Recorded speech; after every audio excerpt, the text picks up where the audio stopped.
Thou shalt see likewise the tyrant here bound, and the multitude of the captives following, and the citadel from which that unholy demon overran all things in time past. Thou wilt see the hiding places, and the dens of the robber, broken up now, and laid open, for even there also was our King present. But be not thou weary, beloved, for if anyone were describing a visible war, and trophies, and victories, wouldest thou feel no satiety at all? Nay, thou wouldest not prefer either drink or meat to this history. But if that kind of narrative be welcome, much more this. For consider what a thing it is to hear, how on the one side God from heaven, arising out of the royal thrones, leaped down unto the earth, and even unto hell itself, and stood in the battle array. And how the devil on the other hand set himself in array against him. Or rather not against God unveiled, but God hidden in man's nature. And what is marvelous, thou wilt see death destroyed by death, and curse extinguished by curse, and the dominion of the devil put down by those very things whereby he did prevail. Let us therefore rouse ourselves thoroughly, and let us not sleep, for lo, I see the gates opening to us. But let us enter in with all seemly order, and with trembling, setting foot straightway within the vestibule itself. But what is this vestibule? The book of the generation of Jesus Christ, son of David, son of Abraham. What sayest thou?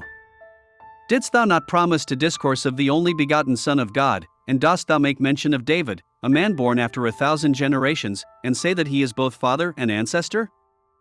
Stay, seek not to learn all at once, but gently, and by little and little. Why, it is in the vestibule that thou art standing, by the very porch.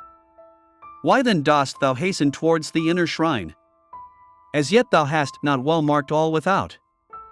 For neither for a while do I declare unto thee that other generation.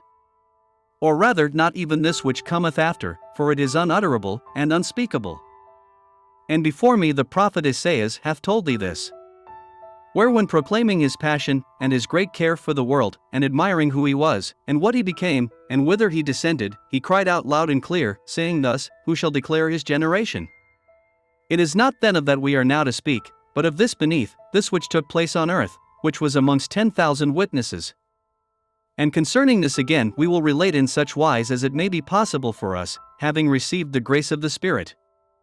For not even this may anyone set forth altogether plainly, forasmuch as this too is most awful. Think not, therefore, it is of small things thou art hearing, when thou hearest of this birth, but rouse up thy mind, and straightway tremble, being told that God hath come upon earth. For so marvelous was this, and beyond expectation, that because of these things the very angels formed a choir, and in behalf of the world offered up their praise for them, and the prophets from the first were amazed at this, that he was seen upon earth, and conversed with men. Yea, for it is far beyond all thought to hear that God the unspeakable, the unutterable, the incomprehensible, and he that is equal to the Father, hath passed through a virgin's womb, and hath vouchsafed to be born of a woman, and to have Abraham and David for forefathers. But why do I say Abraham and David? For what is even more amazing, there are those women, whom we have lately mentioned.